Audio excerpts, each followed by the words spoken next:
Hey, welcome to the Vo TV Primetime Show.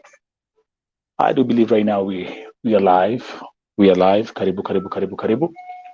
I'm your host, Nelson Mike Marioki, and remember that today's broadcast is live streaming on all 5 platforms, which includes the Vo TV YouTube channel, the Nelson Mike Podcast YouTube channel, the KNL Facebook page, my private Facebook page, and on Twitter at Vo Television. Karibuni, karibuni, karibuni. I can see already I have people who are waiting here.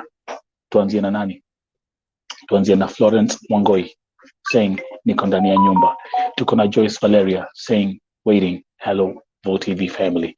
Tuko na Gloria Wawunda ambaye anasema tafadhali mheshimiwa Alfred Mutua, japokuwa sifanyi huko nje ya Kenya, naomba ikiwa ni mshahara uongezewe.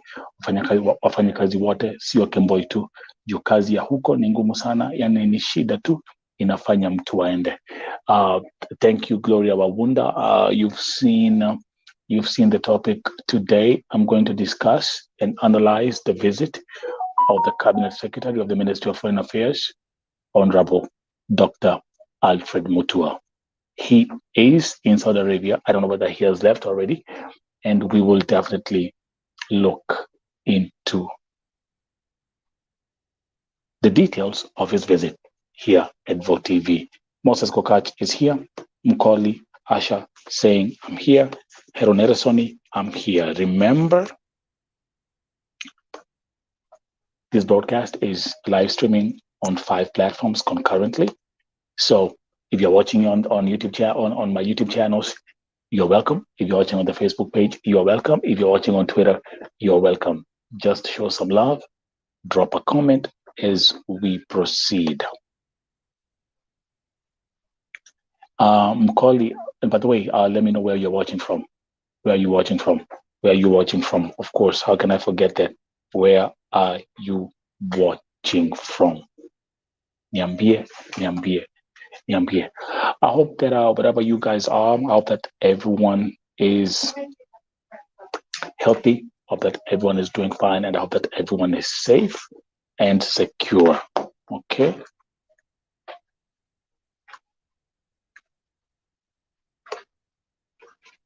Tuendele.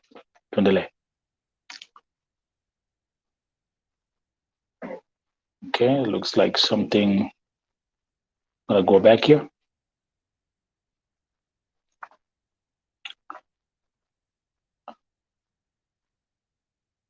Okay, Mosa is saying hi to his sister Joyce.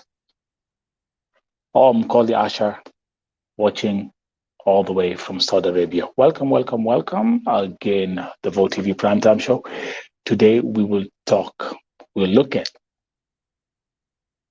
the outcome of Dr. Alfred Mutua's visit in Saudi Arabia. It was highly anticipated with all that is going on. Yale ambayo imekuwa ikiendelea nchini Saudi Arabia. Kila siku shida. Watu wanalia shida kila siku, wengine wanasema ni kuchapwa kila siku, wengine wameuliwa kila siku, mwingine amekufa. We will discuss all that today, and my main question is, did his visit make a difference? Nanyi ambao mnafanya kazi, especially nanyi ambao mko Saudi Arabia, mwasemaje? Nataka nijue maoni yenyu leo hii. Lydia Jesang watching on Facebook, thank you. Nimekuwa nakaa hapo na ukae rada. Leo nyinyi ndio mtaongea. To just kick off the show, let me start by announcing ya kwamba our sister Pauline Murugi, nimepata ujumbe ya kwamba leo hii ameweza kuzikwa. Amezikwa leo. You know that I've covered this story intensively. Nilikuwa nimeleta family members hapa. I've been in touch with marafiki. Pauline Murugi ambaye alikufia pale nchi ya Saudia amezikwa leo. I've released a public statement on my Facebook page, na pia nimeongea na marafiki. So let me read what some of the messages they sent me. Tuanze hapa, wacha niseme shout out to Felista Maina, asante sana. Saying, hey Mike, yes, we laid Pauline to rest today in my side. I thank you so much. May God bless you abundantly. Nawatemi temi renene muno hari rogano rwa Pauline. So it's a sad story. Ni kesi ambayo ni ya huzuni, lakini leo hii ameweza kulazwa. Pauline Murugi alikufia pale deportation center ya Saudi Arabia. Wale ambao mnakumbuka, kuna video ambayo nilipost na ni video ambayo ilikuwa haikuwa video mzuri sana. Tulimuona kama alikuwa amefungwa kamba, alikuwa amefungwa na kamba mikono, amefungwa miguu, dada zake wakimuombea. So Hannah Momboy, you're jumping too fast. I haven't even started the show. So, but anyway, let me welcome Fatma Osman, watching all the way from tuning in from France.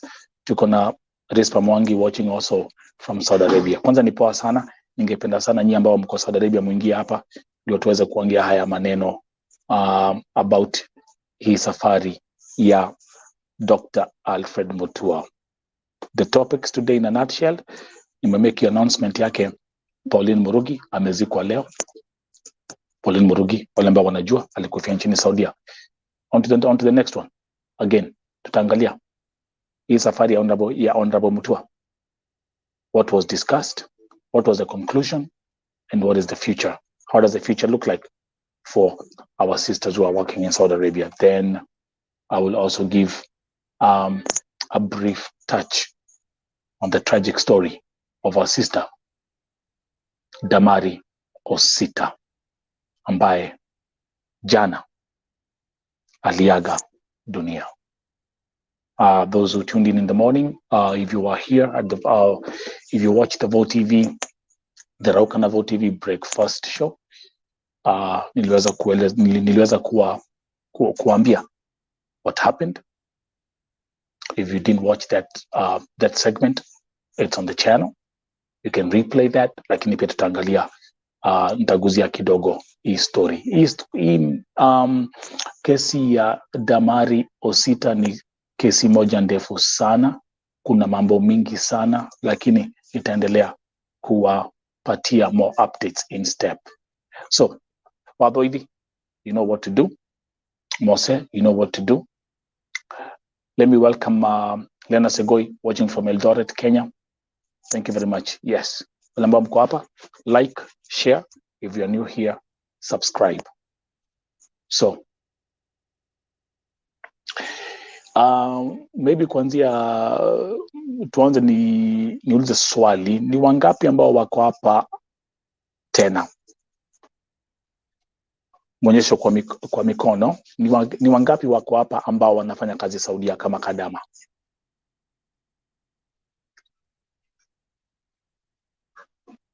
Ni wangapi wako hapa ambao wana watch hii show from Saudi Arabia? Inweni mikono juu. Grace Reborn is here. Dinambura present from Saudia. Thank you. Wangapi wako Saudia? Mikono juu. Tuone tukiendeleaga. Nataka hii itakuwa ni discussion poa sana leo. Dr. Alfred Mutua amekuja Saudia. Okay, let's go. Fatma, Lucy, Martha Mwangi, Merethuo, Rispa Mwangi. Tundele, those who are here. Angela Maina. Good. That's a good number to start with. Okay. Hata before nianze kuanga, tukianza before nianze discuss the specifics of his trip to Saudi Arabia, Hana Wambui.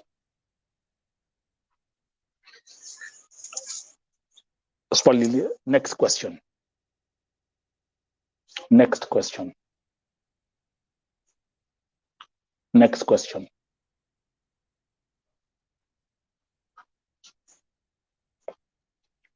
Grace Mungai. Okay, perfect. Are you happy? Are you satisfied with this trip? Are you unafurahia yale ambayo ameongelelea? Are you satisfied with this trip? Najua mmekuwa kila mahali mkifuatilia. So hata before mimi niwapatia maoni yangu,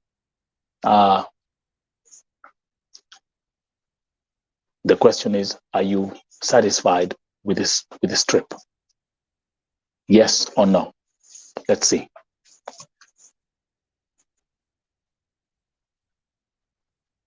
Let's do a quick poll. Tuone.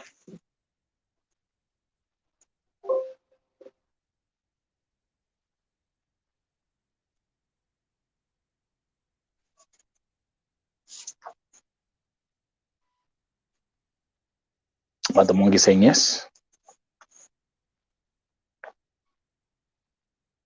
Na by the way nitawainvite mkuja hapa. Kuna watu wa Saudi ambao wako hapa wanataka kuja hapa wajoin waongee leo. So Lucy Gerono saying yes.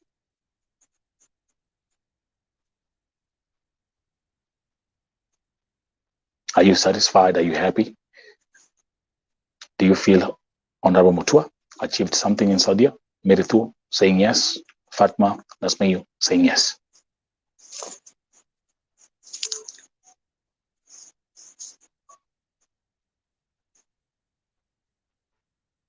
Those who are tuning in, keep on liking as we proceed. Now, wacha tuingie to the specifics. Ni yapi? Kwa unaona, we got 1, 2, 3, 4, 5. Wote wanasema yes, tunafurahia. We are satisfied with what Mutua discussed. Dina Mbura saying yes, but we are not sure if it will work. It is Pamongi saying no. Okay, so we have more yeses than no. Hii broadcast mwendelea kulike, mwendelea kushare, na especially ningetaka Mbogi ya Saudi Arabia mkuja hapa to discuss hii mambo. I'm moving on to the next one. Come here. So, the first thing nitafanya presentation ya the press report. This is the website, by the way. If you've never been on the website, Voices of the Vote TV website, ndio hii hapa. It's voicesoftheoppressed.com. And I had put up a blog. So, wacha tuangalie yale ambayo Dr. Alfred Mutua aliweza kuongea na serikali ya Saudia. Kiangalia hiyo artwork iko hapo. Wako na hiyo Amnesty for KEMBOIs. So this is what was released. And I will go through this thing in steps. Below is a transcript from Dr. Mutua after his visit in Saudi Arabia. The statement says, let's go there.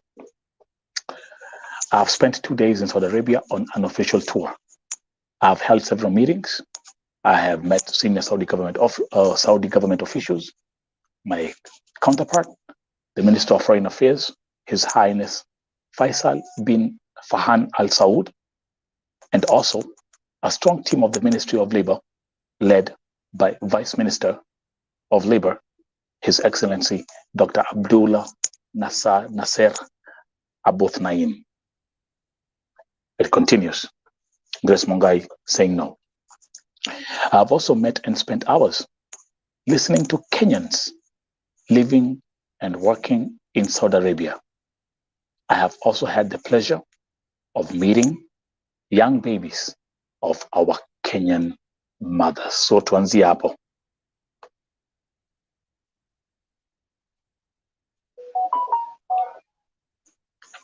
The statement says, I have also met and spent hours listening to Kenyans living and working in Saudi Arabia.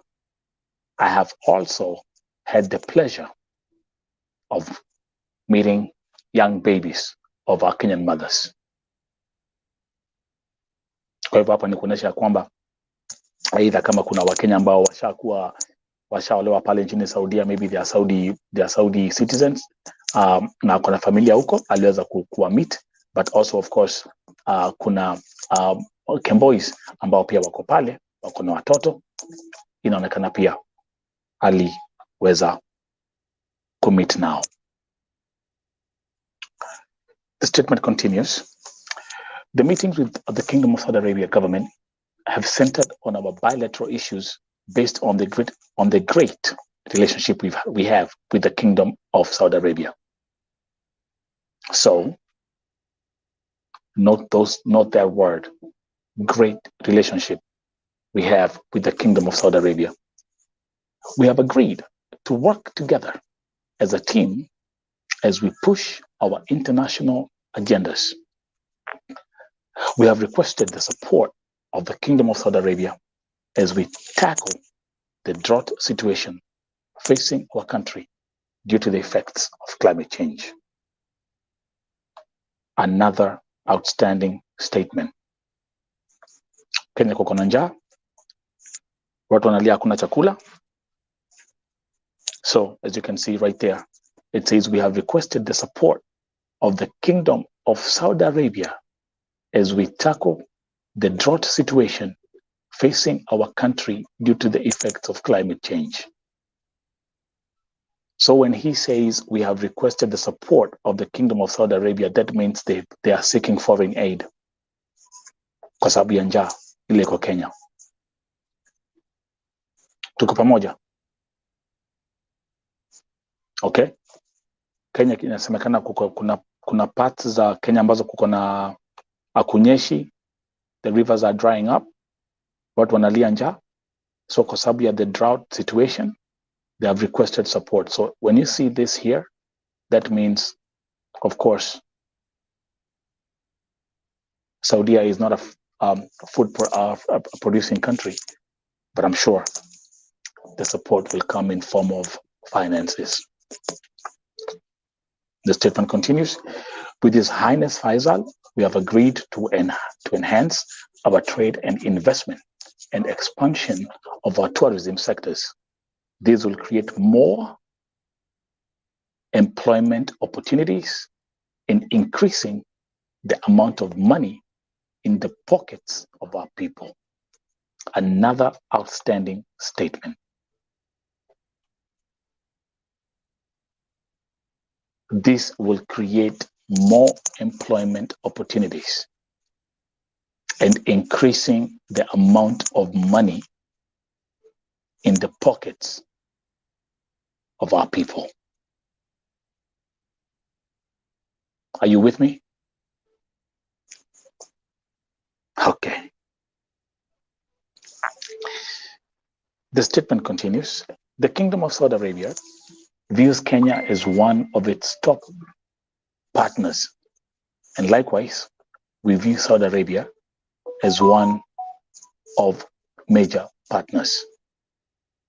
We have also engaged comprehensively on the issues facing Kenyan workers. Now sasa hapa ndipo mambo inaanza.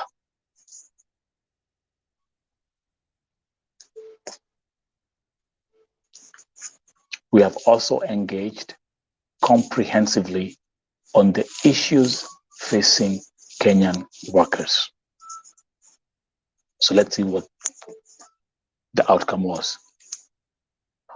On the issue of immigrant labor, we have come up with concrete proposals that will make it easier and better for Kenyans to relate and work in Saudi Arabia, where they are in high demand.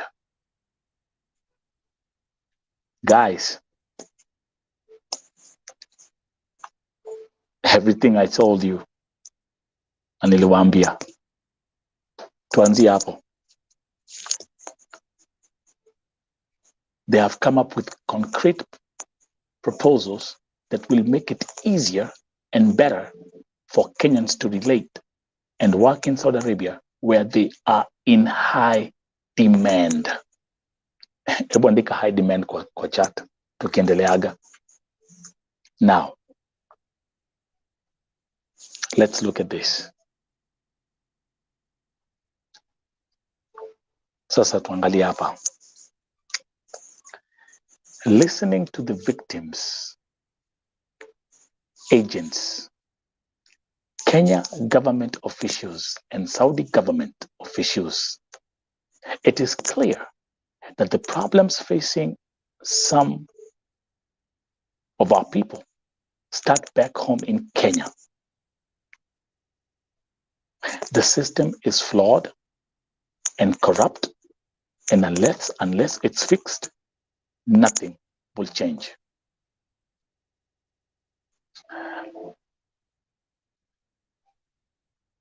Andikeni kwa chat, the system is flawed and corrupt. But then he says, unless it's fixed, nothing will change. That's on the statement. It continues.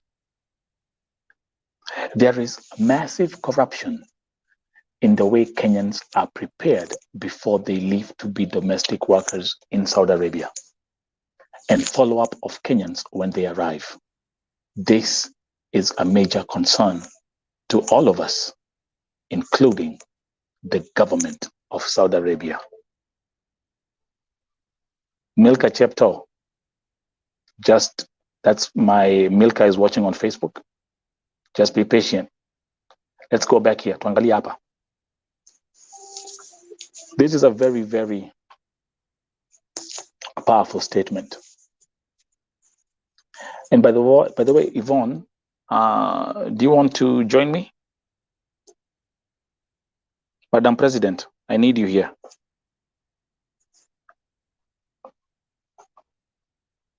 I need you here, Madam President.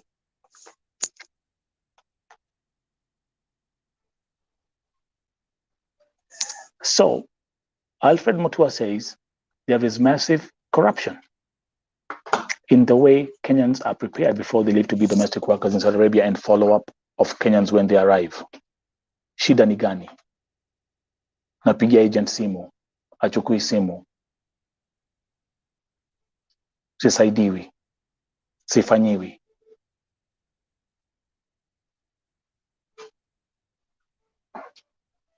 I see we have Aisha tuning in from Abu Dhabi.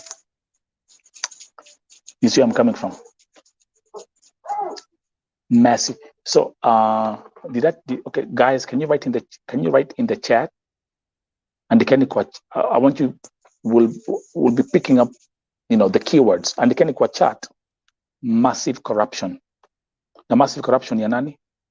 Massive corruption ni agents. Siandi wanapeleka wasichana Saudi Arabia.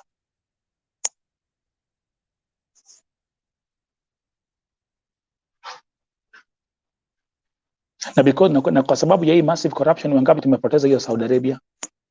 Na because of hii massive corruption, wangapi wanalia hiyo Saudi Arabia? Na kwa sababu ya hii massive corruption, wazazi wangapi ambao wanalia kwa sababu ya hii Saudi Arabia? Na kwa sababu ya hii massive corruption, ni wangapi wamekufia Saudi Arabia? Kwa sababu ya hii massive corruption, wangapi wamebaki wakiwa yatima Saudi Arabia? Wangapi? Wangapi? Wangapi? Everyone fight massive corruption, na hapo ndipo tutakwamia kwanza. Ni wangapi saa hii wanapitia changamoto hiyo nchi ya Saudia kwa sababu ya massive corruption? Na massive corruption si ati ni ya Kadama. Massive corruption ya nani? Massive corruption inaanzia hizi ofisi. Because the thing is, in Kenya, you can buy your way out with money. That's the truth. Ukweli ama si ukweli? Ukweli ama si ukweli? Watu wako na connection all over the place.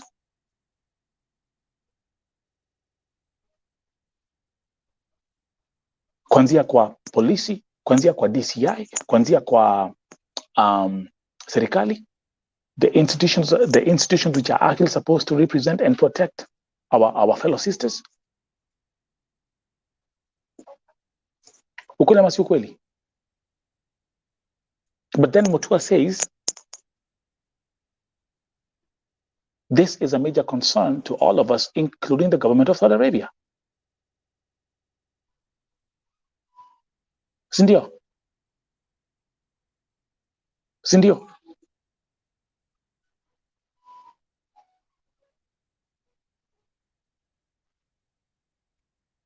Thank you, Martha. Tuendelee. Now, the press release continues. We have to break the cartels and streamline the agencies, some of which are owned by prominent Kenyans. Andikeni kwa chat cartels na pia mwandike prominent Kenyans.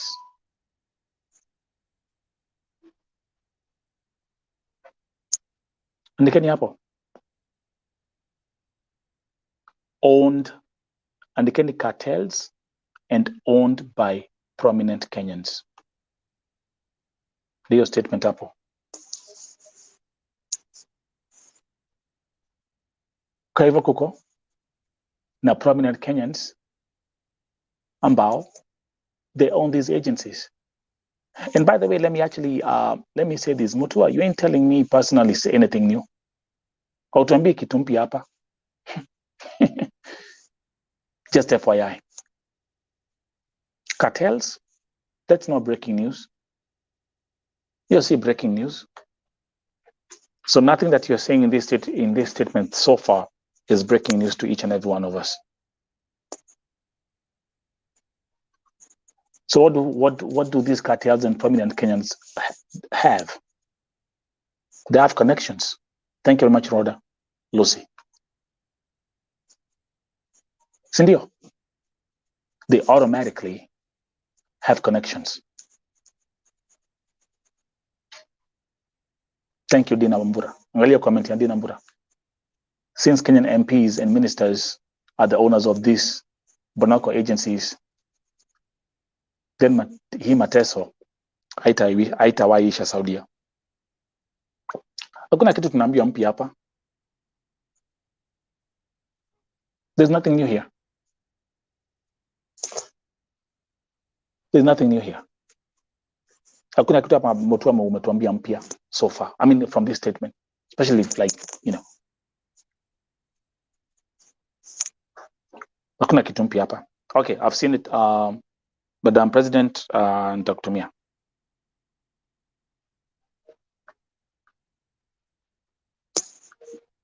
Nothing new here.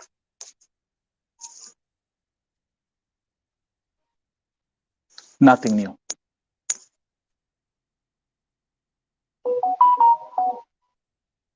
Madam President, text me. To me a link. Do we agree on that?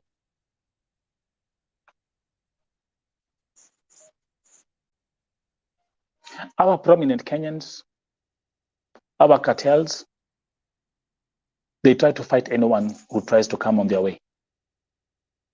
Mi walijaribu wakashindwa because I'm a human activist. But this is nothing new.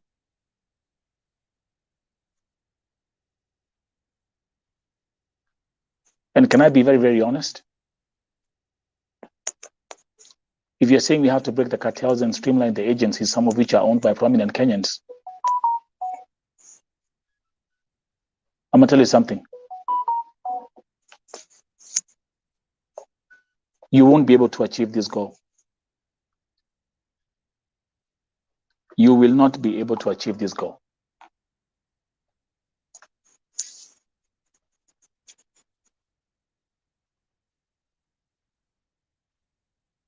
They are well protected. Their interests are very well protected. They have connections.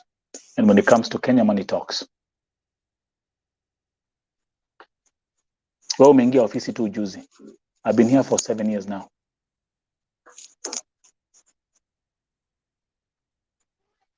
Who am I talking to? To Hamwe. Let me at that point invite Madam President, President wa Kadama Saudia, Yvonne Mirimo, aingie hapa tusome hii kitu pamoja tukiendeleaga.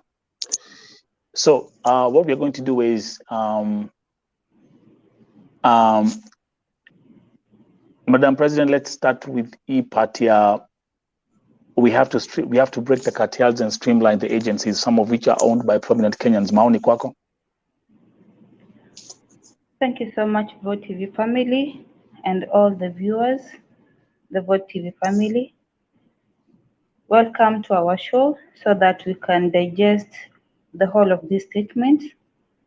When I saw it, I was like, wow. Enyewe, ule mtu ambaye anakaribisha hawa Wakenya wetu wakitoka kule Kenya, huyo mtu anawapeanga gahawa mbaya. Ama kama ni chai anawapea mbaya. Okay. Somebody comes with full hopes from our country, Yeah. and we expect that we are going to get freedom. I even made this thing clear, like, I'm going to sing freedom is coming tomorrow. That is what I was almost singing that. After I saw the tweet, after I saw the post, in fact, even I never resumed my duties. Nirirara. And nobody came to wake me up because I was so much disappointed. Again, I want to make this clear, like these prominent people, they are in this business. I want to exclude one, not that I'm looking for fame or whatever, but the thing is, Madam Akote, that is Mama Ru, Mama Fancy, does not own any agency. When we say the prominent people in the country, because so many people have been attacking her online saying that she's having an agency, but from my research, she does not have an agency. Akote, Madam Boss, Mama Ru, Mama Oyo doesn't have an agency in Kenya. So that one we have to exclude her out. We should not focus on her. That's breaking news to me, by the way. That's breaking news. That's breaking news to me. Yeah, we should not focus on her by telling Kenyans that she has an agency. No. That lady was a runaway. Is it in Bahrain or in Lebanon? Then later on, she went back to Kenya and she applied for another passport. She came to Saudi and she was also a runaway. Alikuwa mrife. So she has been, even me, when I was going through hard times during Muduma agency time or era, in fact, she was the lady who could have rescued me. So you will find that her account has Akote's photos, and her account reads Akote Safaris. So let us exclude her from that crap. Akote Madam Boss doesn't have an agency, and nobody should attack her because that lady is there. If not, she's back in Kenya, and the Kenyan government should be looking for her because in 2020 she was in Saudi Arabia and she was the person who could have rescued me. Unfortunately, her photo I didn't back up, but ningemexpose na hiyo picha yake ndio watu wajue this is the person running Akote Safari's account. Coming to these issues of prominent agents, these things is with our parliamentarians, are in this circle. We have very prominent people in this country, and they will never talk about the issue of Saudi Arabia. But you know That's what right. they do? They have a very big channel. They will go take their cousins, either from their father side or from their mother side, that the people whom they'll give money and they will come and register such kind of agencies. And these are the That's kind right. of agencies, when you talk, they will tell you, this is the order from above. Order By the way, from above. Madam President, hebu turudi kwa Kiswahili. Kuna watu wako na shida ya Kiingereza. Tuendelee as we continue. Samahani. Tunasema We'll kwamba mix everything. tunasema kwamba Akothee hana agency inayoleta wasichana Saudi Arabia. Mwache kumtukana kwa mitandao, manake yeye hana agency yoyote. Msichana ambaye ana run hiyo agency ni msichana wa Kikenya, na alikuwa mkimbizi kule, kama sio Lebanon ni Bahrain, akarudi nchini Kenya, aka-apply passport nyingine, akakuja Saudi na tena akatoroka. Alikuwa mkimbizi. Mambo ya kusema kwamba watu wanatumia, kuna watu wakubwa ndani ya hii serikali ambao ni wahusika wakuu wa hizi agencies ambazo zinatuleta nchini Saudi Arabia ama Gulf countries, na wanatumia watu wao wa ukoo. Hao ndio watu ambao wanafanya, unapata wakikuja kwenye mitandao watakuwa wanasema hii ni masharti ambayo imetoka kule juu. Masharti, hii ni maneno ambayo masharti imetoka kule juu. Sasa unapata mtu hawezi akaongea, mtu hawezi akasema chochote, mtu hawezi akaweza hata kujieleza, maanake ako na uoga, anaweza chukuliwa hatua ama familia yake inaweza athiriwa kwa njia moja ama nyingine. Sasa tukiingia mambo za prominent Kenyans, for example, I'm gonna give a simple example. Simple example is when I found out that Jimmy Gate alikuwa na agencies Kenya. You know, Jimmy Gate is a gospel musician, is a high prominent Kenyan. Those are the kind of connection that we're talking about. Na hawa ni watu na wakati wa kitu ya Jimmy Gate ilitokelezea, pia tuliweza kumchanua kipara kidogo na tukadili na yeye, but the point is hata baada ya mambo yote bado biashara zake zinaendelea. Let's go back, let's do this, Madam President, as because hii statement, it's a very, nataka we look at the whole statement as we proceed, and then give me 1 second, nikuje hapa perfect. Now, inasema, we will, in collaboration with the Saudi government, flush out illegal agencies and also blacklist agencies that do not perform as per the law. Tuanzie hapa. Let's stick right there. Kwa sababu we are doing this thing tukiwa in teamwork. Andikeni kwa chat, flush out illegal agencies. Alafu back to you, Madam President. Kwa upande wangu mimi nitasema kwamba hata waziri wetu ambaye ni wa masuala ya kindani na nje, anaposema kwamba watoe hizo agencies zote ambazo ni fake, si rahisi kupata fake agency, manake hizi agencies ziko na a lot of channels. Kuna broker katikati, kuna ule wa kwenda kutafuta tu watu kule vijijini, kule Ushago, kule Kibira ndani, kule Kariobangi, door to door, naona. So tukisema kwamba hizi agencies zifungwe, unajua baadhi ya wasichana wetu wengi wao waliletwa na broker. Broker na wachukua, broker, it is like a supply chain, lakini hii supply chain yao majina ndio iko, sijui ndio broker ndio ufike kwa agent. I can't even yeah. Because No. Actually no. Madam President, that's the truth.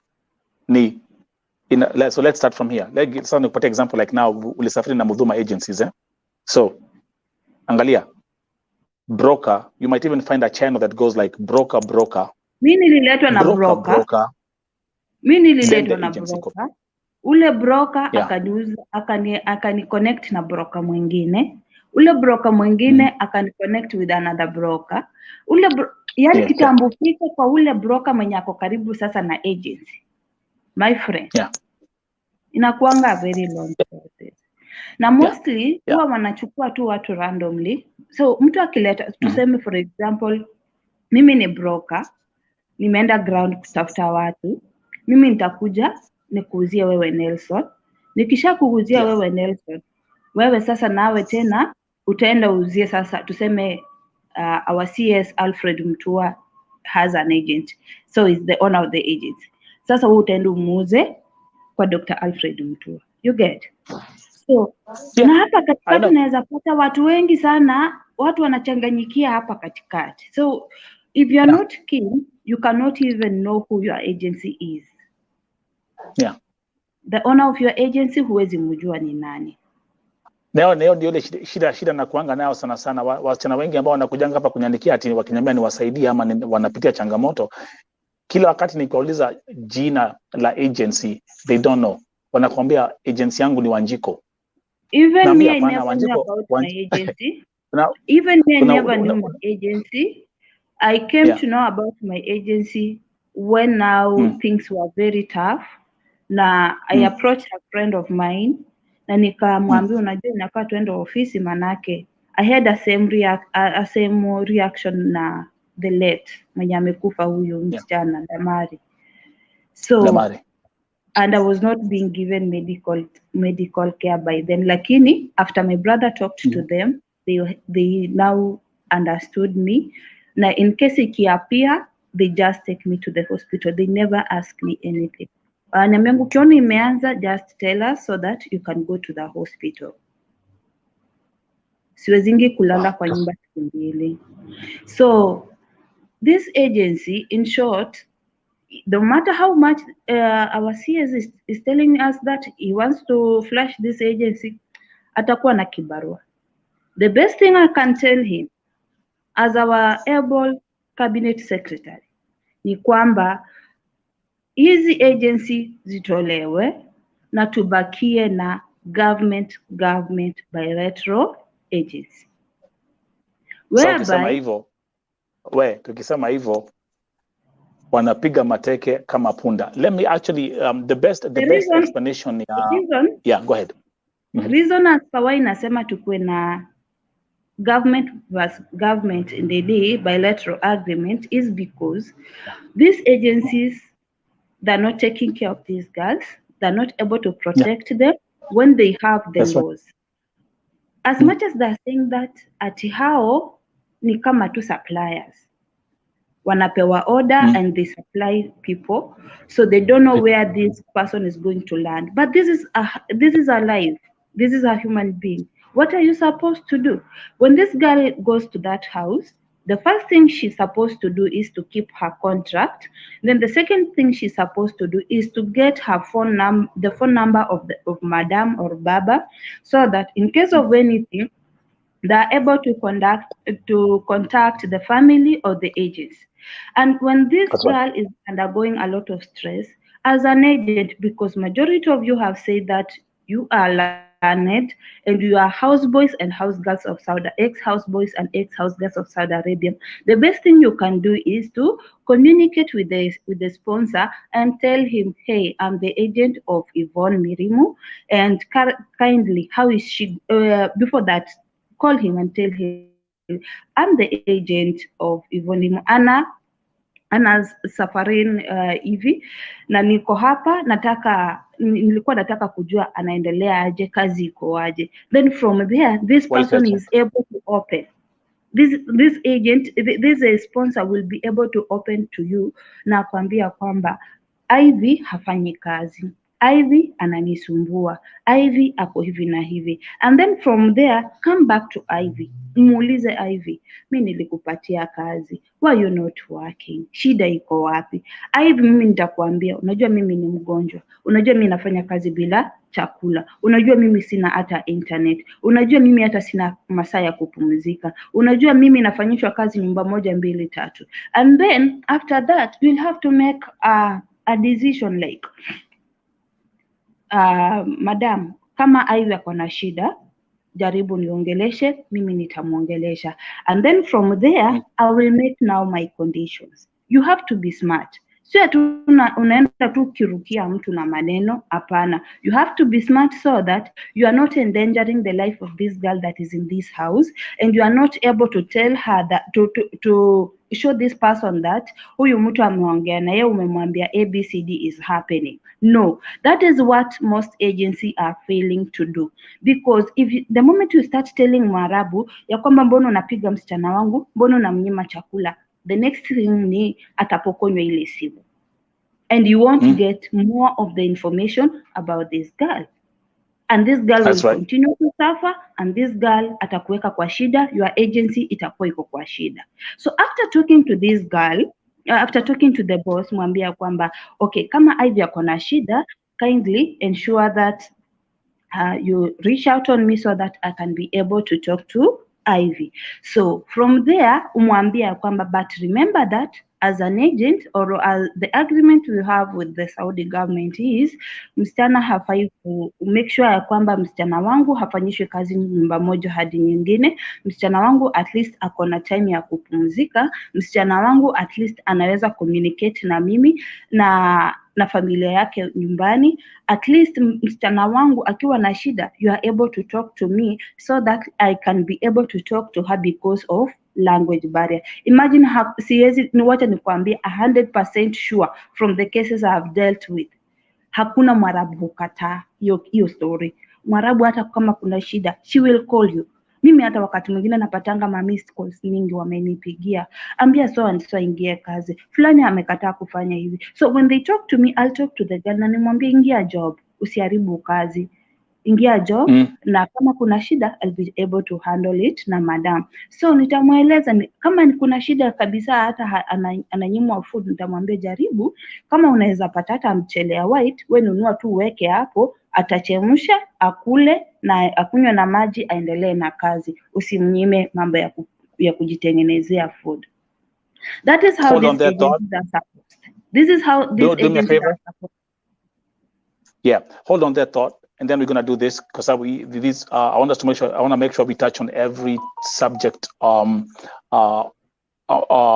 this press release.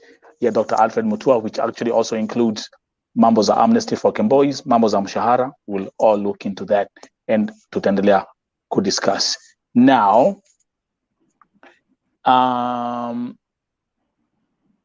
okay, he says we have also agreed to ensure compliance by agents and others when it comes to provision of healthcare. I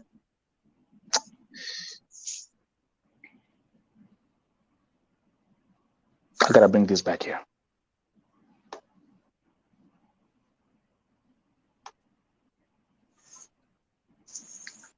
You want to talk about healthcare?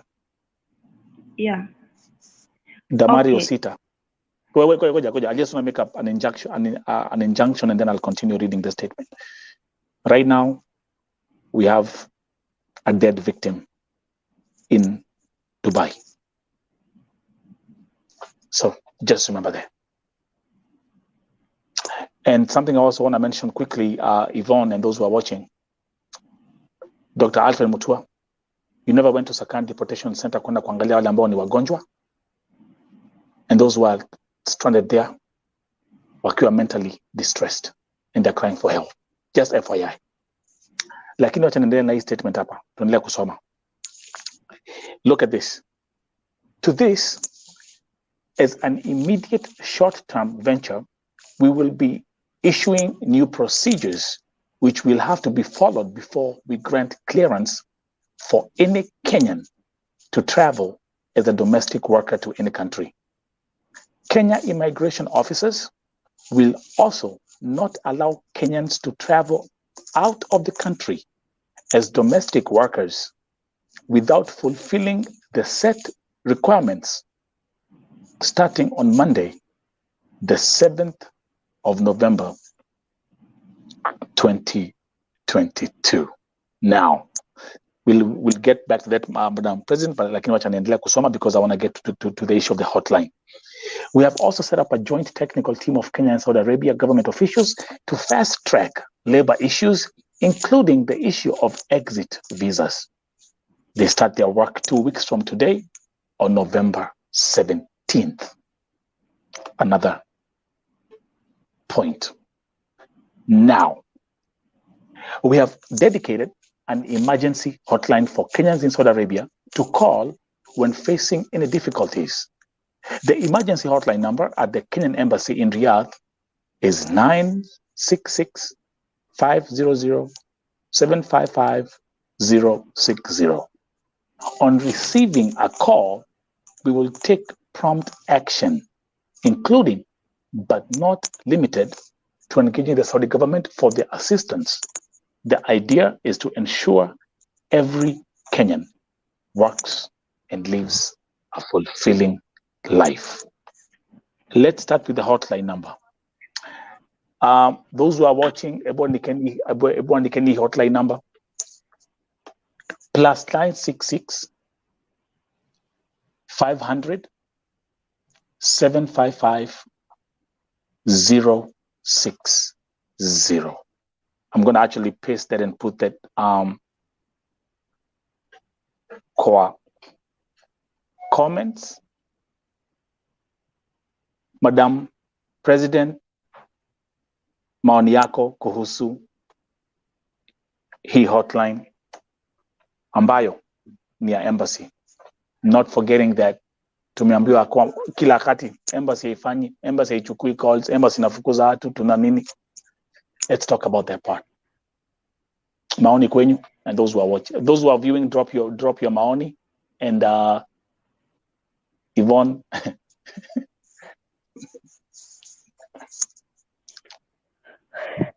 Tuko na hotline number emergency ya embassy. Know that hiyo pesa ungenunulia tu ule mtoto mwenye akosa deportation maziwa, akue hiyo story tusahau. No need of buying that number.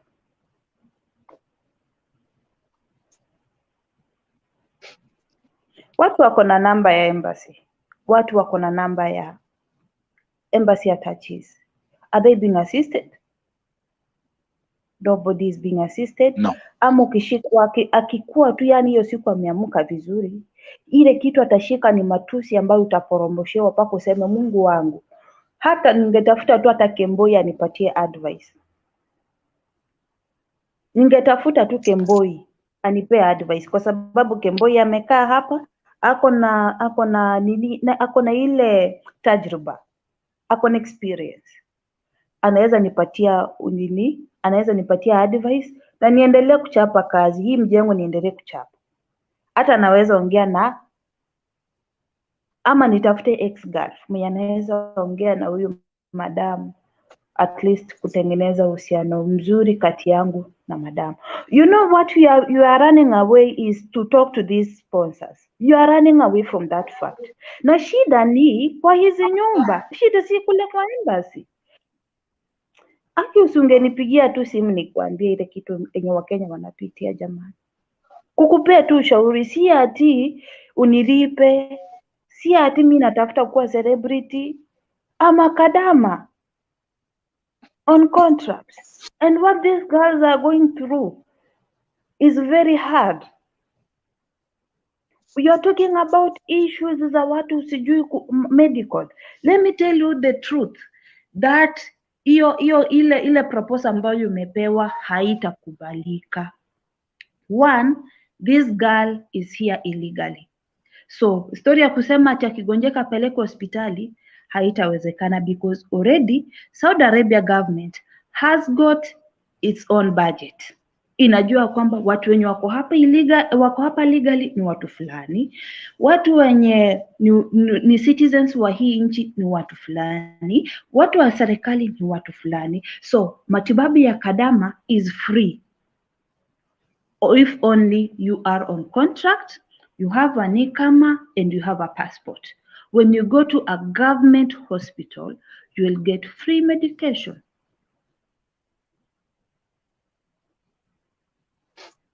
So the fact this issue of him telling us that Kemboi watapata matibabu anawadanganya. Manake sisi tuko ndani ya hii Saudi, tunaishi na Wasaudi wenyewe, na wakati ambapo tunaongea na wao wanatuambia kwamba tunawauliza mbona msichana ambaye amekemboi hawezi pata matibabu, anasema kwamba sisi serikali yetu iko na budget. Na kama uko hapa illegally, we cannot treat you. They outline that very smart and very clear. Comment ya Angela Maina, and there's the number free, ametuangusha sana. Angeanza na kusafisha the embassy, that could be something. Yvonne, you've dealt with the embassy ukiwa na shida kuwapigia simu. Hotline iko hapa. Mi hata wacha nitafute Kemboi, mi sitaki stress. Wacha nitafute Kemboi, wacha nitafute ule mtu ambaye ako na tajriba ya Kiarabu. Hata agent mimi sisumbuanangi na agent. Mimi sitakangi biashara ya agent. I don't want. Because they want to assist me. But if I have somebody who has the knowledge and who can create a good relationship between my madam and I, let me just look for that person. We solve the issue na nimalize contract yangu. Hata kimdanganya kwamba I'm the sister, I'm the cousin, I'm the auntie, I'm the mama, atajua kwamba enyewe huyu msichana ako na watu wake ambao wanamfuatilia. So if anything happens to her, I will be answerable. Sitaki masaibu. That is what they will be telling even the family members. Msifanyie kitu mbaya, ukae ukijua watu wake wako hapa. And they will respect me. Kwa sababu kuna mtu ananijali. Fine. Mambo kuniambia nanizungusha akili unatupeleka embassy. Hii embassy tumeshinda tukisema ya kwamba safisheni hii embassy, hamtaki. Mnataka aje? What do you want us to do? Sasa kwa vile mmeona kwamba masilahi si yetu yenye mnaenda kutupigania sisi, hamwezi kuja kwa watu ambao ni waathiriwa, watu ambao wamepitia hali ngumu. Mnataka kwenda kwa watu ambao wamekula vizuri, wako kwa maofisi, hao bora wameamuka, mshahara imeingia, ina reflect kwa ofisi, kwa nini kwa akaunti zao. Ni sawa, hatuna shida na hatutaongea tena. Cases kuhusu embassy, I'm not going to talk about it anymore.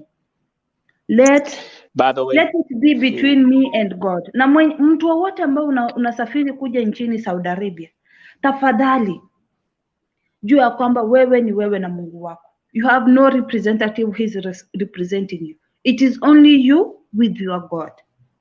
And make sure that you have somebody whom you can talk to make a good relationship between you and your sponsor. That is it. Hiyo hotline number wacheni tunayo kwa sababu haitawasaidia. Mtakuja hapa mtatupea report, mimi nitakuwa tu hapa. Tutakuwa tunasikia ushuhuda, watu fulani wamekuwa rescued, watu fulani wako sawa, watu fulani wamepelekwa nyumbani, wale wenye wako deportation vichwa zimeruka, at least they have been able to track their families, wameenda nyumbani. But nyinyi mnataka muende tu mpate ripoti alafu mkuja mpeane. Seriously, kwani shida inakuanga ni nini?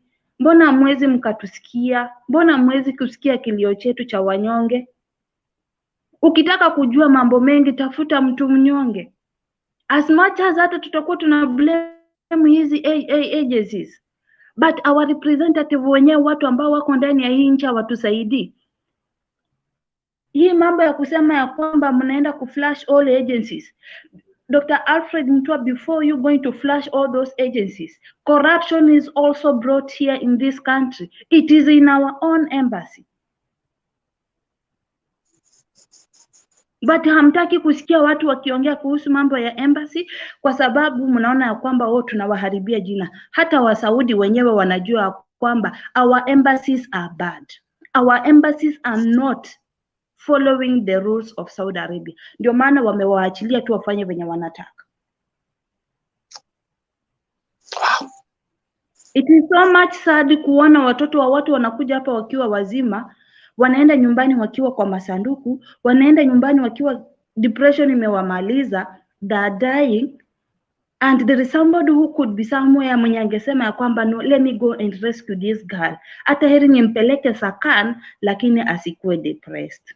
Let me talk to my government, my Kenyan government, so that they can give us a one flight. Kenya tuko na JKIA. Tuko na JKIA na yuko na Emirates. Mbona tu wasichukue KQ, because KQ is very expensive. Mbona wasichukue Emirates ama waongee na Arabian government airline that is very cheap, so that they can pay the money. All these girls waende nyumbani, familia zao ziende, they will take care of them. Unajua tukiongea wanasema sisi ni wabaya. Si ati sisi ni wabaya. We need us to have a good trust with this government. Na tukiendelea na huu mkondo wenye tunaendelea, tutakuja baniwa. Let me tell you. Kenyan government, Kenyan embassy won't be functional in this country if we continue doing these dirty works. Their own people are paying money for the people who have died, but that money is not being given to the family. There is a lot of corruption that is starting from our own places, in our own homes. The process is totally corrupt. The only organ that is genuine ni ile organ ya kuchukua fingerprints. That is good conduct. That is the only organ. But ukiangalia yellow fever, we are never given shindano ya yellow fever. Na ndio tunakuja hapo, unaona tunakuwa na hizi ma allergies manini. Ni Mungu tu anatulinda. Talk about that, by the way. Today Pauline Murugi amezikwa, amekufia Saudia. Maiti ya Damari Otisa iko Dubai. Njeri ameuliwa, maiti iko Saudia. Njeri mwingine ameuliwa, maiti iko Saudia. Julia Wamuyu, maiti bado iko Saudia. The reality of what's happening right now. And here we are. Before I move on to the next point, I'm about to get a statement here, Amnesty. Amnesty for KEMBOIs. So we'll look at the Amnesty for KEMBOIs, alafu tuangalia statement ambayo alitoa kuhusu mshahara. I want to say this, and I'm going to make this public, then this is a commercial break announcement. Yesterday at 1:07 a.m., of course, there was a communication between me and Grace Muthuma. Grace Muthuma, by the way, pia alinitumia hii article ambayo tuko nayo hapa. I actually invited her and I was like, hey, you can come here and talk about this. And she said she won't be available, but this is what she told me. She said Saudi Arabia has over 500,000 Kenyans. They're not supposed to die. That was her statement. But then I want to announce this right now in public because I'm a very transparent book. This is what I told Wangari Muthuma in regards to the case of Anita Kadesa. I told her the only good thing that stands between us is the fact that you are called Grace Wangari, like my grandmother who raised me. You lied in the Anita story. Your own staff lied. The DCI Act was total garbage. Your HR was a clown act and even lied about her name. I know everything, and I mean everything. Keep making that chatter. My final expose is coming out. Ride with the bad publicity. 97.2% of all the audience never believed a word you spoke. With that said and done, next week, here at Vote TV, I'll be releasing a complete expose of how Grace Muthuma and her office staff lied to me on camera in regards to the case of Anita Kadesa. I'm making it very crystal clear. I gave you free legal advice. Don't make the mistake of thinking you can take Anita to court, because us, the people, Vote TV, and this family, we will go all the way. I have lawyers who have reached out to me, who are prepared to defend Anita Kadesa pro bono. Now, with that said and done, tuendelee na hii statement ya Alfred Mutua. Madam President, naona umeanza kula vidole. Before blood pressure ipande, kaa tu hapo, I'll read the next statement. Alfred Mutua said, I have requested for an amnesty to be granted to Kenyans who have fallen out of status and are residing in Saudi Arabia illegally. Those who are unable to access medical care so that their documents can be legalized, and others given passage to return home. Back to you, Madam President. I request KEMBOIs wapatiwe amnesty, waweze kutoka nchini Saudi Arabia. And then he says those who are unable to access medical care so that their documents can be legalized, and others are given passage to return home.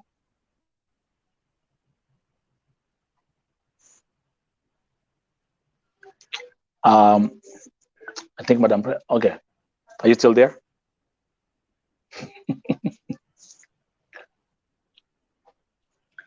Okay, the issue of Those who are him watching, telling Kenyans that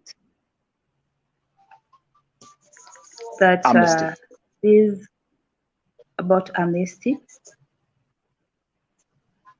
is okay, because the government is also using a lot of resources to ensure that these girls, they're not being harmed, and majority of them have stayed here for quite some time.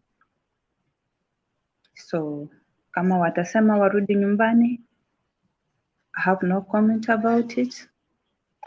Personally, I don't want to say something that might take me behind the bars. We know what KEMBOIs are doing, and then maybe some of them, they try and rescue our girls. But my sisters, is unfortunate that the case of Sheila has made the government angered, and now they have requested to go back home. It's somewhat sad, but if they come to you and they request that you go back home, just follow the law so that you can go back home when you are safe and sound. Talk about Sheila. Jana nilipost. I'm gonna address this again also as a commercial break. Of course, I cannot play that video here, lakini jana niliweza kupost video ambayo ilikuwa ikionyesha jamaa moja anaitwa George Ndongo. George Ndongo alikuwa amesaraundiwa na wanawake kama 6 hivi 5 hivi, yale majina ambayo alikuwa anaitwa. Huyo jamaa tumemwona kwa video akipigwa na vijiko, akipigwa na mwiko. I was actually worried about his life wakati nilisikia wakisharpen visu. Huyo jamaa amemwagiliwa maji. Huyo jamaa alikuwa amefungwa shingo, and everything was on camera. Now I want to give a public statement. Today I received a message from the sister of George Ndongo. George Ndongo, pali ulipo, kama utapata ujumbe, sistako amenyandikia akilia. Familia yako ilishangaa kupata hiyo video online. George Ndongo, mamako, your mom, as we are talking right now, nimeambiwa ya kwamba blood pressure yake hata imepanda, and she's right now feeling sick about what she saw. That's breaking news on my end. Again, Sheila, nimesema ya kwamba Sheila ni wengi Saudia. True.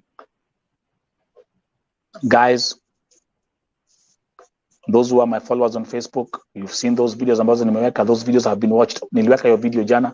Those videos have been watched over 40,000 times on my Facebook page. Thousands of comments. Lakini kweli ni kwamba tunaona huo jamaa akicharazwa na wanawake. Kwa hivyo msishangae ya kama tumeamka asubuhi tukapata Mkenya ameua Mkenya mwenzake kwa kumwagilia acid.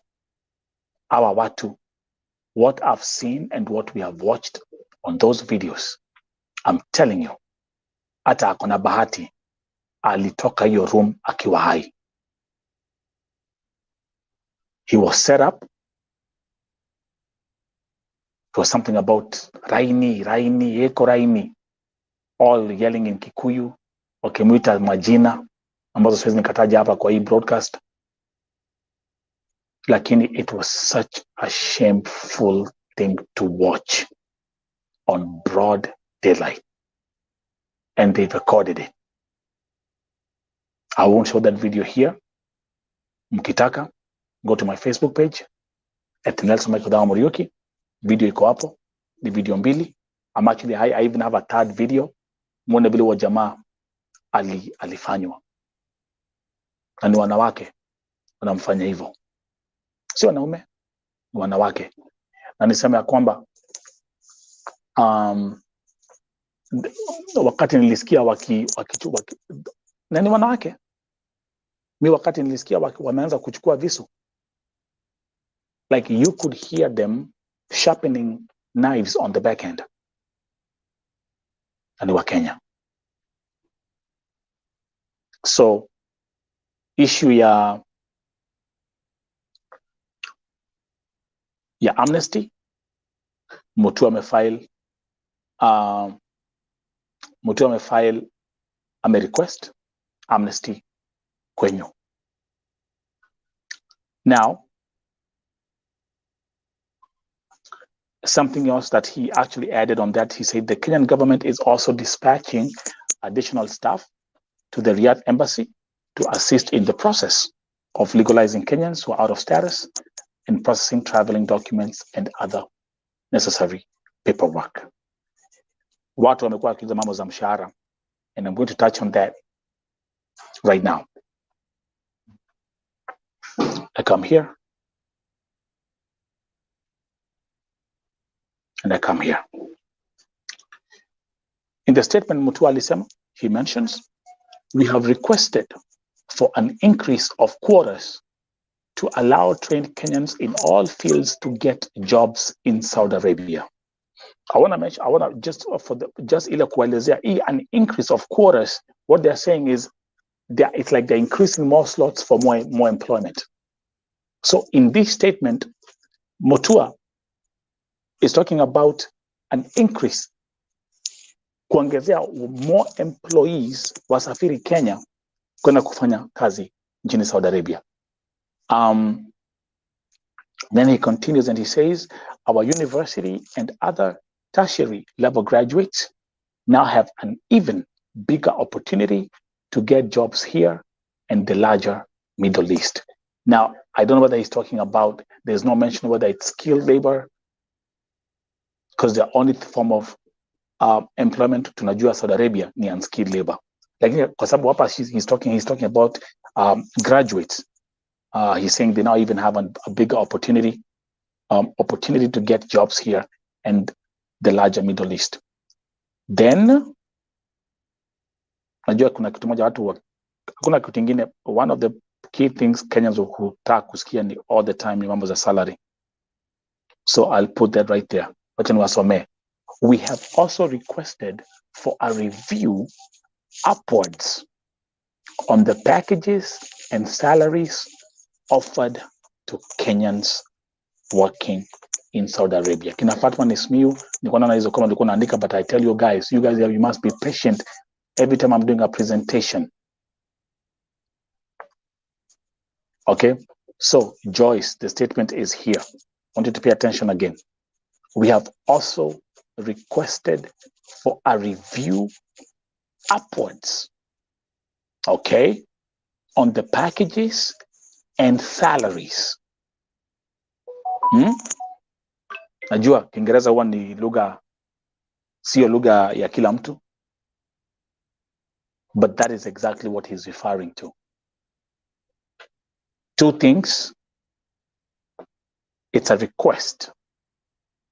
Seti ni kitu imesainiwa, seti ni kitu imekuwa confirmed, but it's a request.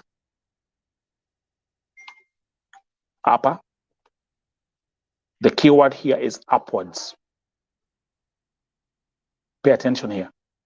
The keyword here is upwards on the packages and salaries offered to Kenyans working in Saudi Arabia.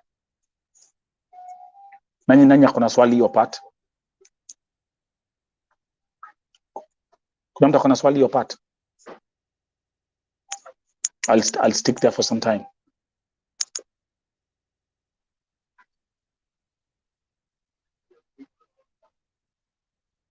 Anyone with a question about your statement?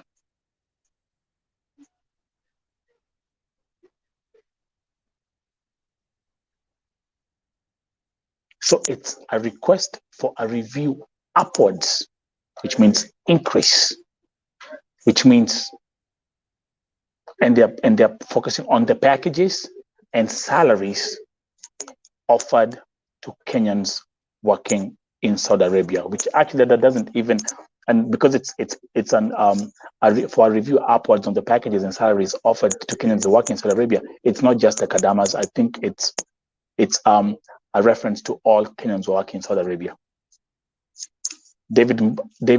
Deborah, nasema David, kuna mambo muhimu mtu wa kuongea na hii ni nini? That one I agree.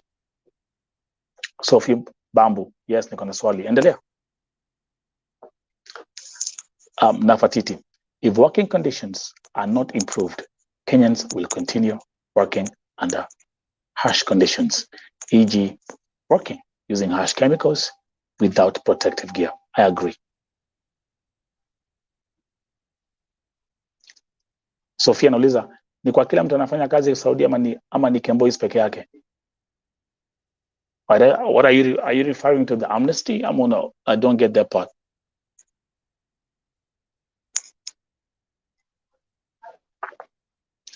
And then the press statement ended with him saying, I wish to thank Kenyans who came out to meet and greet as we shared ideas. I wish to assure all Kenyans that we are there. I think there's something which I left out. So I don't know which kind of Kenyans went to meet Mutua.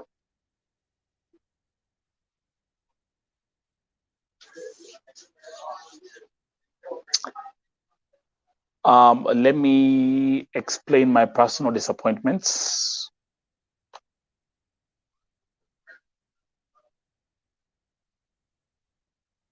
Let me express my personal disappointments. My biggest disappointment, number one, hakwenda Sakan.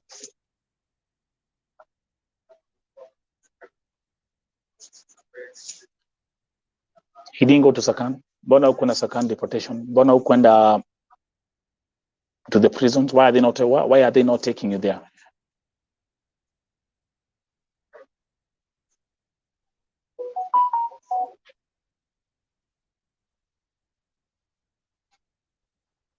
Wale wa Kenya ambao tumeokoa Saudia, especially this year, people like Diana Chepkemoi, waliongea mambo za wale wa Kenya ambao waliacha Sakan. Watu kama kina, what was her name again, Nelly. ule ambaye alikuwa alishika agent wake mashati, alimshika shingo. Spoke about what they've seen in Sakan. I've given reports of what's going on in Sakan. As I'm talking to you, kuna watu they are right wananiandikia kila siku what they're going through in Sakan. Why didn't you just pay a visit there and see the sick, visit the sick and see what they're really suffering? Go and see the conditions they're living under. Hours tena wote wamekuwa kwa ofisi, wamefungiwa kwa ofisi. Nasema tuokoeni, tumekaa hapa for 3, 4 months, 5 months, hatufanyiwi, hatupatiwi. Mbona mkwenda huko?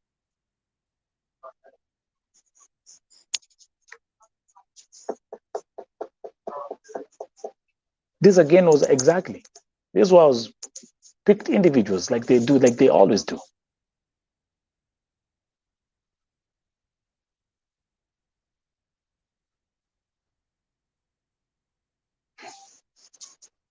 Wacha nimwambia kazi haijaisha. Because still as I'm talking to you, my phones are beeping. I'm still getting messages and people are crying and crying and crying and crying that they need help. People like Zipporah, they're stuck at Sakan, they're sick.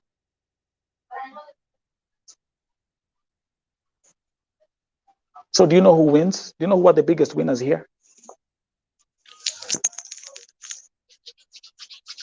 And nilikuwa hapa nikiwaambia, do you know who are the biggest winners right now? And who are laughing their way? They are laughing right now. They be looking at all this, they're like, oh man, look at these stupid people. Look at these goofies, man. You know who's laughing right now? It's the agents. They win again. They win again. Exactly what I did. They win again. They win. Big time.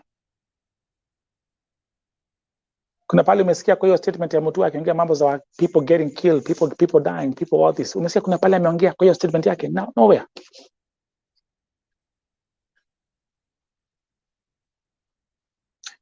And I repeat what I said today in the morning.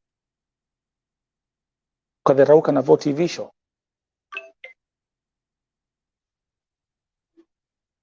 Lillian was right. Kufa kuzikana. Biashara itaendelea.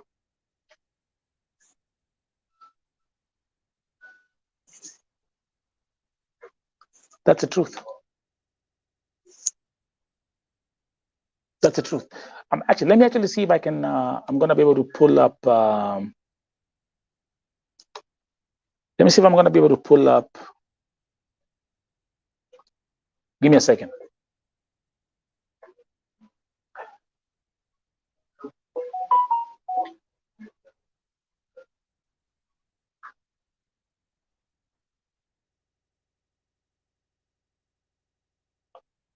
Let me get the National Employment Authority headquarters.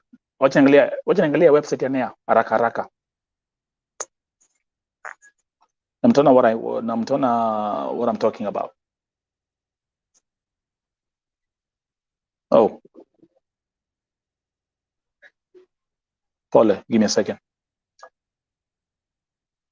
Agents, they are so happy right now. Niliwaambia, I told you when I saw the red flag, ile mkutano ambao mtu alitana kwa ofisi yake. Mbona hukuita familia ambazo zimepitia shida? Mbona hukuita familia zile ambazo zimepoteza watoto wao wamekufia Saudia? Mbona hukuita wale ambao wamesurvive wamekuja Kenya wakiwa walemavu? Nothing is gonna change, man. Kuna kitu kinabadilika hapa? Hakuna.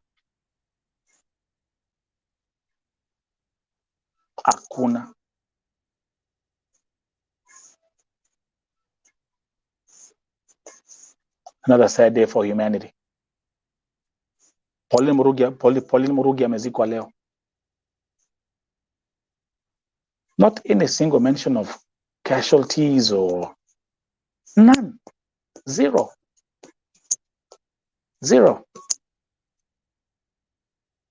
The high demand for Kenyans working in Saudi Arabia, there's a high demand. They are saying it. So who wins?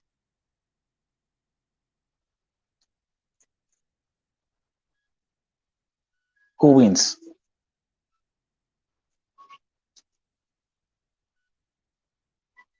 Something I'm trying to get. There's something I want to show you here.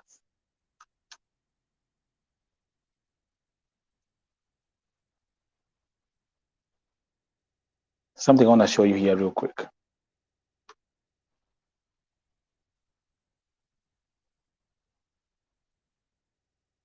Kwa hivyo nataka tuingie kwa website. Okay, wacha tuingie kwa website ya NEA. There's something I want to show you here. Haraka haraka ndio mjue. Nikiwaambia who are the biggest winners.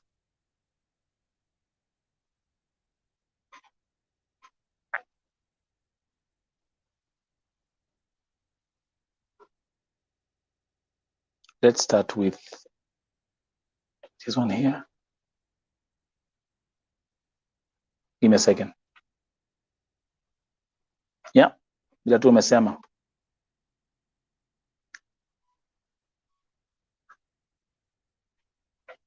Okay. You guys, by the way, Mushai, do you guys take your time to look at these websites?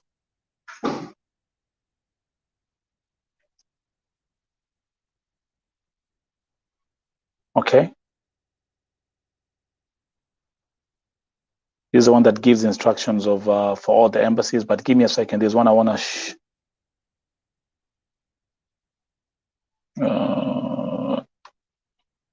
regulation of employment agencies. Yeah.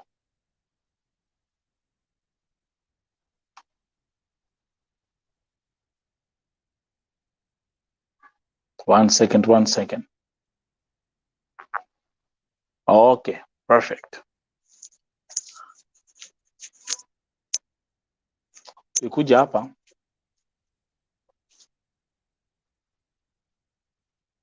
Nataka tuangalie the page ya jobs. You see? Right here. Ah, come on, man. See, when my system tells me this is not even safe to open. They have this problem. Isn't ini shida ni typical issue ya Kenyan websites. Yeah, itafungua. It says not secure, so I can't open it. But anyway, let me see. Oh, Yvonne is back. Okay. Yvonne, karibu. Shukran. Simu ilikuwa imezima. Yeah, I figured that. Okay, let me see. I'm trying to go through. There's something what I kuonyesha. Okay, haitafungua. Again, a typical issue with Kenyan websites. Hata hazikwangi secured.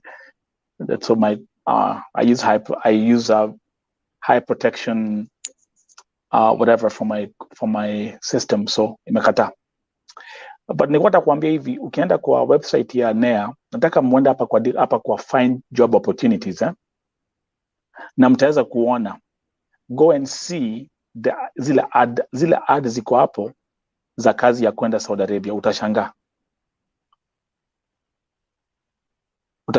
Let me actually just open like one here, just as an example. Hope itafungua. Job opportunities.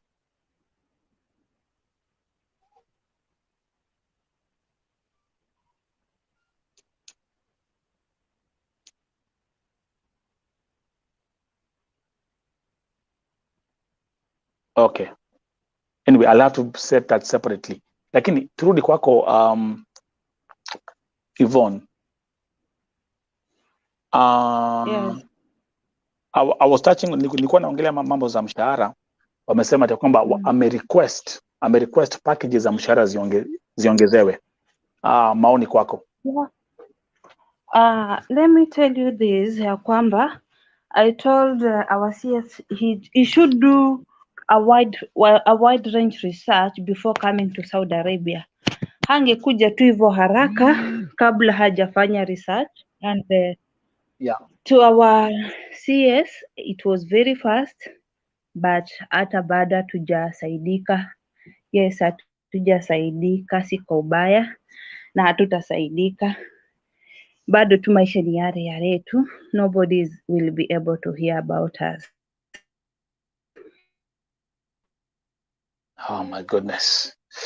On that note, also let me also mention tomorrow. I have a couple of new cases that I will address right here on Vote TV. Number one, the story of our sister Edina Kemunto Nchoga. So when you check, sisi watu wenye tuko Saudi, when you check I don't know why you're hanging. Oh, okay. Yvonne is hanging. But let me actually make this quick announcement oh here. my I god, think I'm oh my hunting. god. Yeah. Tafuta, Let you're me hanging. try. But anyway. I'm trying to fix this. Okay. 1 minute. Take your time. Take your time. That one has broken down. Ah, let me check the other room.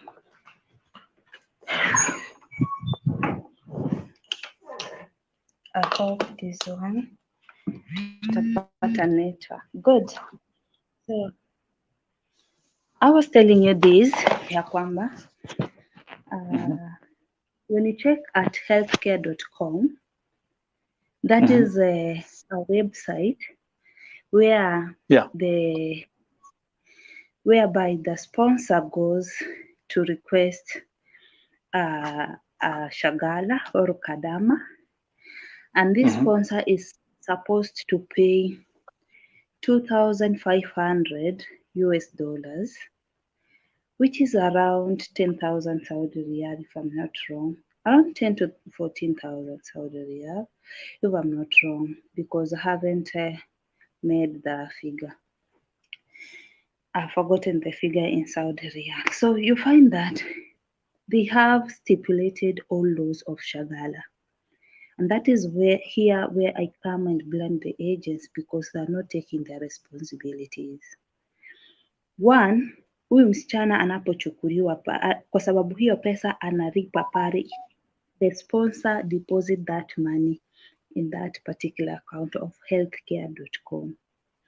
So that money akisha deposit, wanampatia masharti ya kwamba this girl is supposed to be paid 1,500 Saudi riyal. That is the law that the Saudi government passed. This girl is supposed to be given security and protection. Nobody is supposed to threaten her. Nobody is supposed to rape her. Nobody is supposed to beat her. Those are some of the laws that are on that particular website. You will find time and go and check on it, because I want to give you information that is verified. Then this girl is supposed to be given internet to communicate with the healthcare.com. And this healthcare.com is the agents. So that in case there is any problem, this lady is supposed to communicate with healthcare.com and be given assistance. So our agents are not giving us the limelight of what is happening. And I know majority of them, even they don't have this kind of information, because they haven't done their research about all these issues. And the sponsor has been given her own rules, and the shagala or the kadama has been given her own rules. So that there are some other things you're not even supposed to share online while you are in Saudi Arabia. One, the property of the Arab, we are not supposed to show it online. That's why you will always see me on the wall when I'm having an interview with you. You cannot see whatever is behind me, because I'm protecting the privacy of this house. I'm protecting their property. I'm not supposed to share their photos online. I'm not supposed to share their secrets online. So these are some of the laws that we break, and we as shagalas, we find ourselves into a dilemma, and nobody is able to give us justice, because already we have violated the laws, and even if they say they're going to take action on us, then it means that it will serve us in a wrong way. Itatukata upande wa kushoto, na inapotukata upande wa kushoto sorry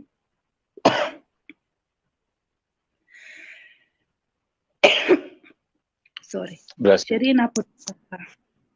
sheria inapotukata upande wa kushoto, it means that nobody is there to protect you. You have violated the laws. So kadamas kama sisi inafaa tujue sheria zetu, inafaa tujue ya kwamba kuna mambo zingine watu watajaribu kuficha identity, kwa sababu sheria ya Saudi Arabia inatulimit mambo zingine, ina limit hata hao wenyewe. They cannot even put their own profile pictures online, and they're very strict on the Quran. And I'm very much sorry on this a few team of girls wenye wanaenda wanavaa nikabu kwa viuno, wanavaa kanzu ya baba, wanavaa inaitwa hiki kitambaa cha wababa wanavaa, and they're making with it TikTok. I'm very much sorry about them, because wakati ambapo hata kama madama alikupatia hizo vitu, ilifaa maybe unaweza enda ukapeana maskini kule Kenya, but sisi wenyewe we are the cause of all this crap, and we will keep on blaming the agent, we will keep on blaming our embassies, we will keep on blaming the sponsors when the mistake is ours. Unajua, wacha tuambiane ukweli, ndio tusishinde tukisema ya kwamba serikali ni wabaya, sisi ni wabaya na hii ni mbaya. Unaona, sisi pia tuko na shida zetu. We have got our own weaknesses. Some of our But girls, you know what you have to, but my sister, but you know what we are focusing on? Me, I want us to focus on. Let me actually read that comment from Anastasia Katz. Where mutua newamba look ya view. Newamba look ya view. Umeenda Saudi kukula na huku address shida za wasichana vile wanateswa na hata kuuliwa na hata hukutembelea wale wamefungiwa kwa immigration. Mutua onaku wikiko.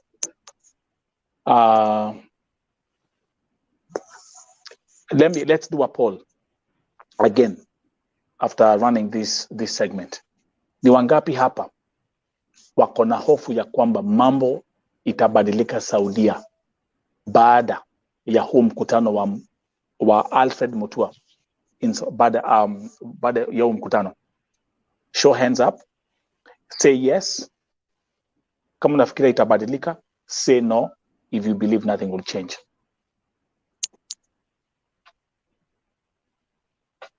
Let's see what the viewers will say, Yvonne, as we proceed. Do you believe things will change? Mkona hotlines high, things Yvonne? Are not going to. Things are not going Let's to start change. with you. Things are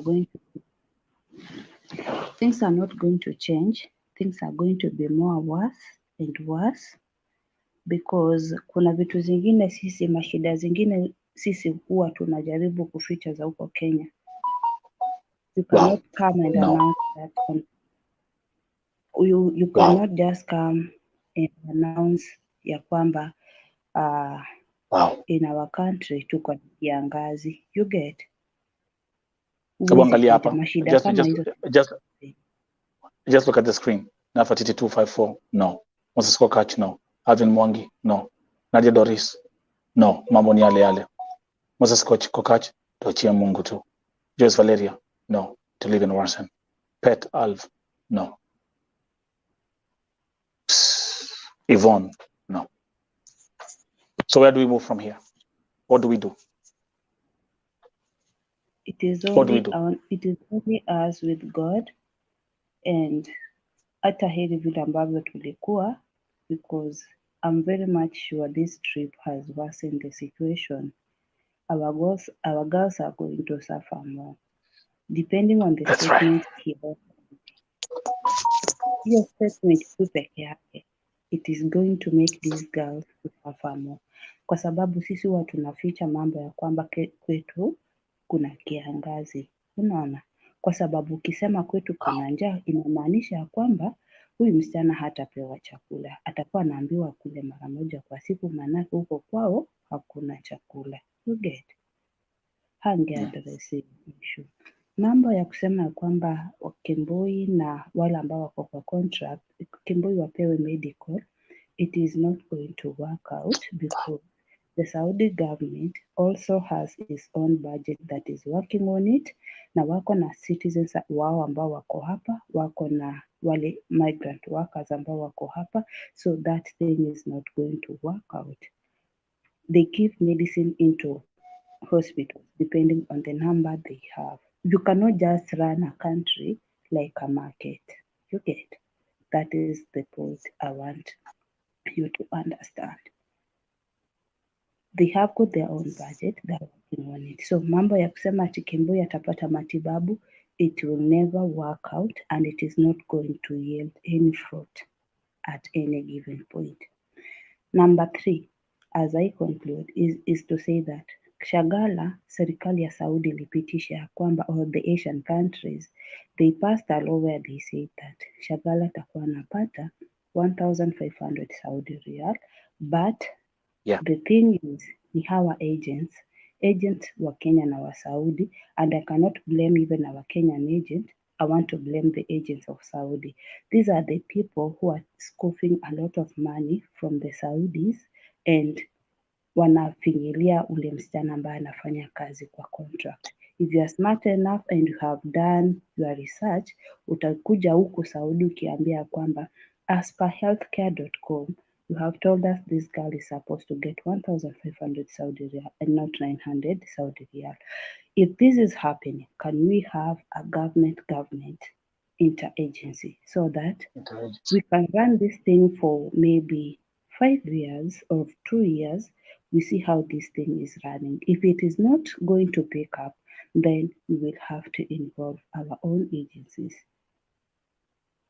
Number 3, revoking these agencies, it doesn't mean that it is not even adding up, because we have people who violated the laws and were banned in the previous years, and these are the same people you are going to recruit. Yeah.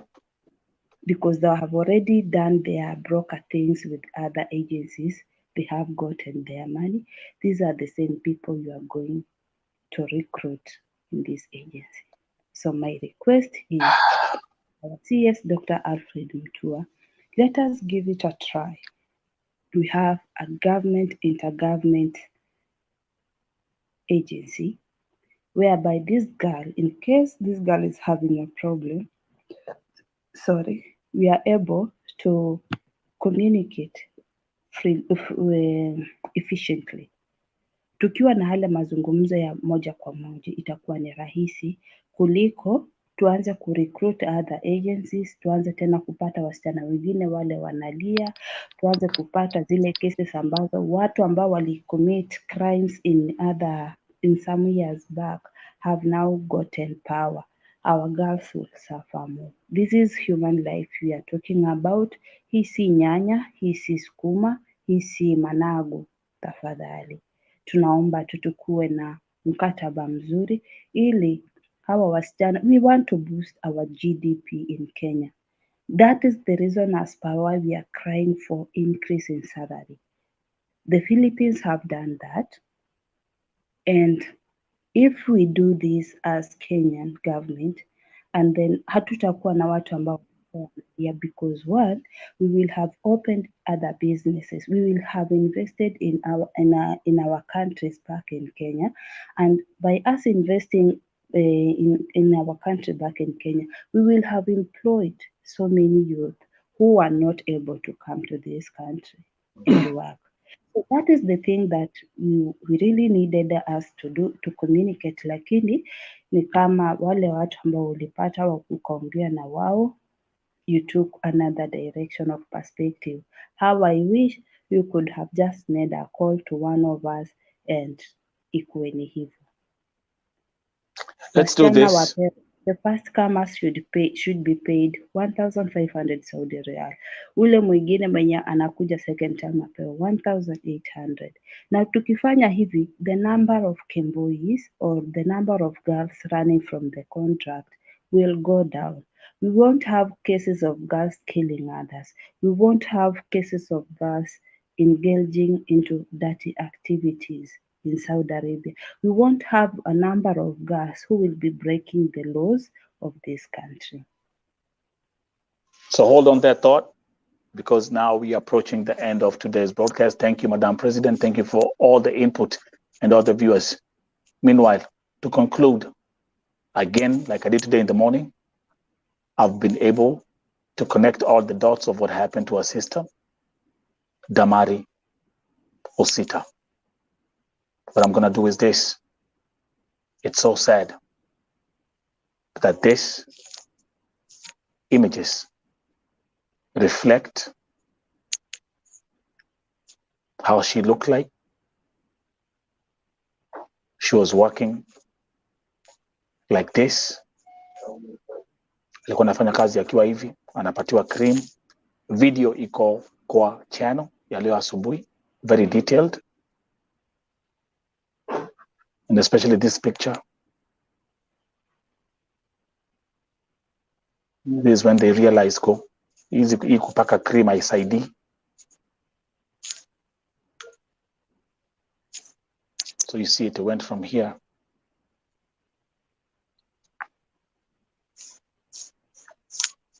Give me a second. Hapa it was getting worse. Her allergy was getting worse because of the chemicals that she was using for cleaning. Lakini alikuwa tu anajipaka tu cream, anapatiwa cream, anajipaka.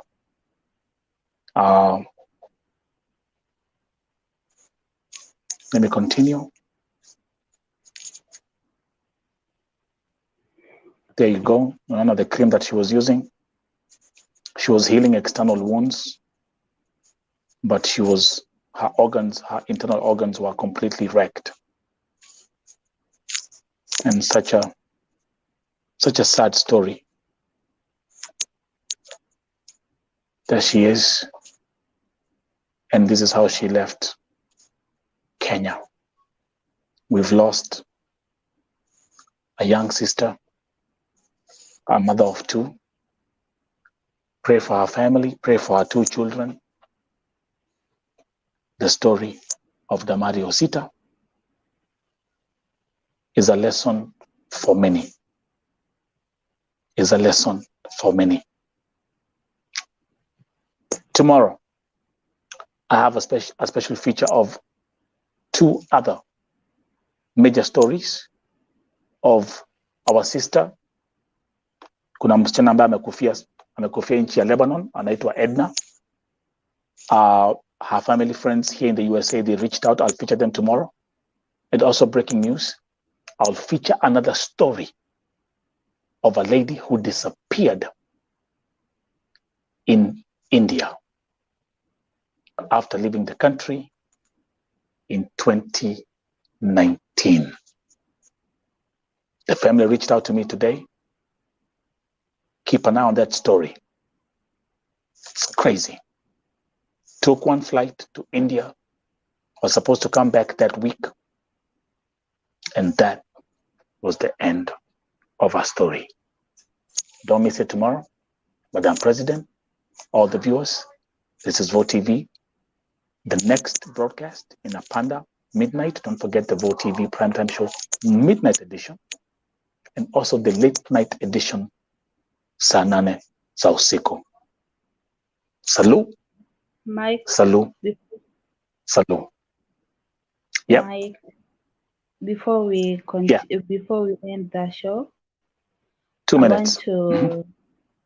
I want to ask my people from Vihiga County to at least come out and help our girls, because instead of us making a lot of politics in our Facebook groups, let us also come out and help these families emotionally. Honorable Amboko Malemba Women Representative, Madam Beatrice Kahaya Dagala, Vihiga County Governor Dr. Wilberforce Otichilo, kindly come out and help this family. It is very hard time for them. Come out. You've never come out for any cases because you've been in town for 2 times. That is the women representative and the governor.